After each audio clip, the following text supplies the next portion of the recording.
What's going on, everybody? It's Tyler from Dirt Road Country here. I'm joined by a great guest who's getting ready to put out his sophomore album in March. It's called Steel Town, and it's a bunch of great music coming your way. Morgan Evans is with me. What's going on, dude? Hey mate, it's nice to meet you. Nice to meet you as well. Thank you for joining me. And cheers to 2026 ahead because it's going to be a big year for you.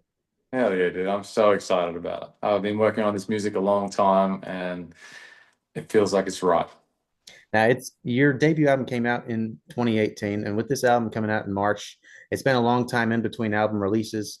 How good does it feel having this new record coming out in the world for everyone to hear? Oh man, yeah. It's just saying those numbers like that. It sounds like an eternity because it feels like an eternity too. I mean, there's been a handful of EPs and different sort of music that's come out through that time, but to have, you know, a bunch of music that I'm really proud of that tells the story that I want to tell, and just to know that it's coming out is a really kind of feels like a big exhale is happening right now, and it's just fun, man. It's fun to put out music. It's fun to we just spent the last week putting together the live show for next year, and just getting to put the new songs in, with the old ones. Are just like it's just there's so much to look forward to.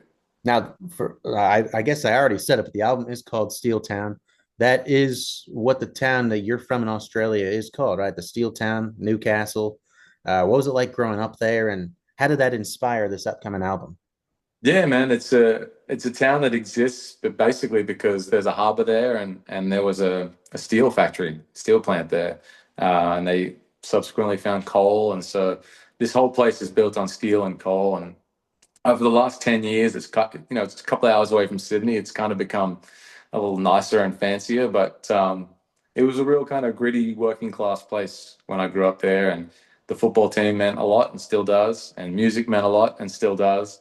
And this album kind of begins with me going back there to reconnect with my roots and remember who I was and who I am and who I want to be. And I really tried to capture that feeling, the feeling of the place as well, in those first two songs.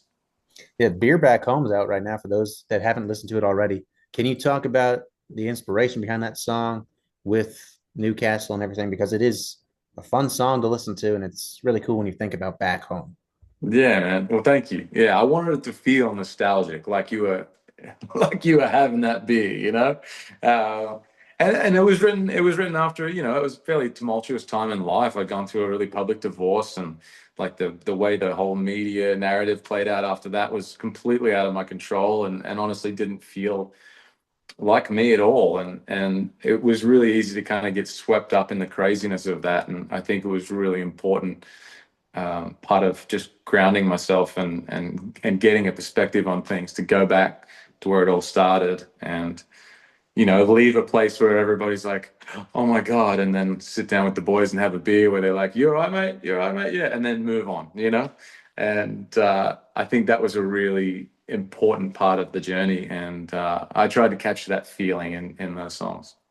Now, speaking of back home and growing up in Australia, you mentioned growing up a couple hours away from Sydney, and you sold out the Sydney Opera House two different times. And that's an amazing feat for anybody to accomplish because it's one of the biggest venues in the world. I mean, if you don't know the Opera House, do you even follow music? What was that like for you selling out that iconic venue back home? Oh man, yeah. I'm stoked to bring it up. It was so cool. I mean, I remember when like my agent emailed me through, hey, these are the proposed tour dates for this tour. And I was looking through, I was like, oh, this is gonna be great, it's gonna be great. And then the last two were the Opera House. And I was like, holy shit, we're gonna do it. And we did it 2 nights in a row, which was a great opportunity, I thought, to record a live show, because I was like, if we mess it up one night, maybe we can get it the next night. And it seemed like something that I was going to want to remember. So we made that live record there, and it was so cool, man. Everything about it was cool. Loading into that place was cool, and like the green room in that place, you kind of look out the green room and you see the Sydney Harbour Bridge and the cruise Mhm. ships coming in, and um, I don't know. It just felt really Aussie. And at that point in life, to be able to go back and play such an iconic Australian venue was really special. And there's a fella too, John Williamson, who is an absolute legend of Australian music. He came and sang one of his big songs with us as well. And that was another career highlight that happened that night too. So yeah, it was really special, mate. Well, speaking of career highlights, you also surpassed something that very few artists can say they've done. You surpassed 1 billion global streams. I mean, that's unbelievable. It's a big number, right? It's funny. All these numbers, like the numbers in the streaming world, are just like they sound astronomical. I mean, it's really cool. It's like amazing to know that my music has gone out to that many people, and um, yeah, we just keep it rolling with this new one. I'm sure you will. And with new music, probably comes a tour and stuff like that. So, with the album coming out in March, what does the next few months in 2026 look like for you? Yeah, we have three festivals announced. They're all in Australia, actually, but there's a bunch more touring to come for the rest of the year. It hasn't been announced yet. If I told you dates, they might be wrong. They're still moving around a little bit. But we've also been doing these pop-up shows the last couple of months as well. We popped up in my hometown in Sydney and in New York City last weekend as well. And that's been a really fun way. I guess part of the story of this record is going back to my roots, and I grew up playing in bars, and so it's been cool to just kind of pop up a day's notice, put it out on social media, and so I would say folks should keep an eye out for a bit more of that. Well, a lot of good times ahead. Congratulations on the sophomore record coming out. If you don't already follow Morgan on Instagram and TikTok and wherever else you could find him, go follow him right now. Morgan, thanks so much for joining me. Ah, thank you, mate. Really nice to chat to you. You as well, and cheers to 2026. Likewise, mate.